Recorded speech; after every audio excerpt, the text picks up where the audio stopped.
Have you ever pondered the stark differences between the religious figures of Muhammad and Jesus?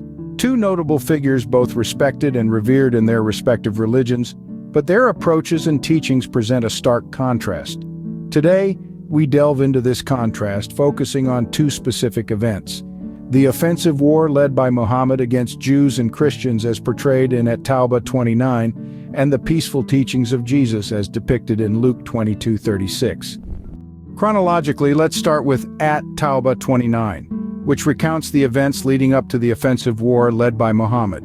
This war was a result of a feud between Muslims and Romans, and it marked a significant shift in Muhammad's focus.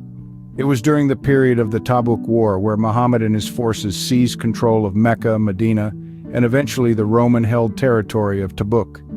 This offensive was not just a military conquest but also a religious one, as Jews and Christians were compelled to either convert to Islam or pay a tax known as jizya.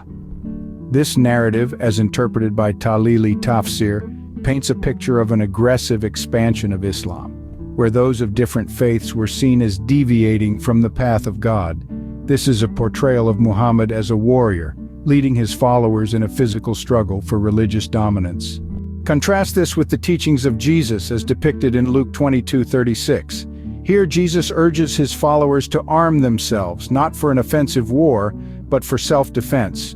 Moreover, the number of swords mentioned is only 2, a far cry from the thousands wielded by Muhammad's forces. Jesus never led a physical assault in the name of religion. Even when he was captured, he healed the ear of a soldier who was injured during his arrest. In conclusion, the characters of Muhammad and Jesus present a 180-degree contrast. Muhammad, as portrayed in At Taubah 29, was a leader who led his followers into battle, pushing for the expansion of Islam through force.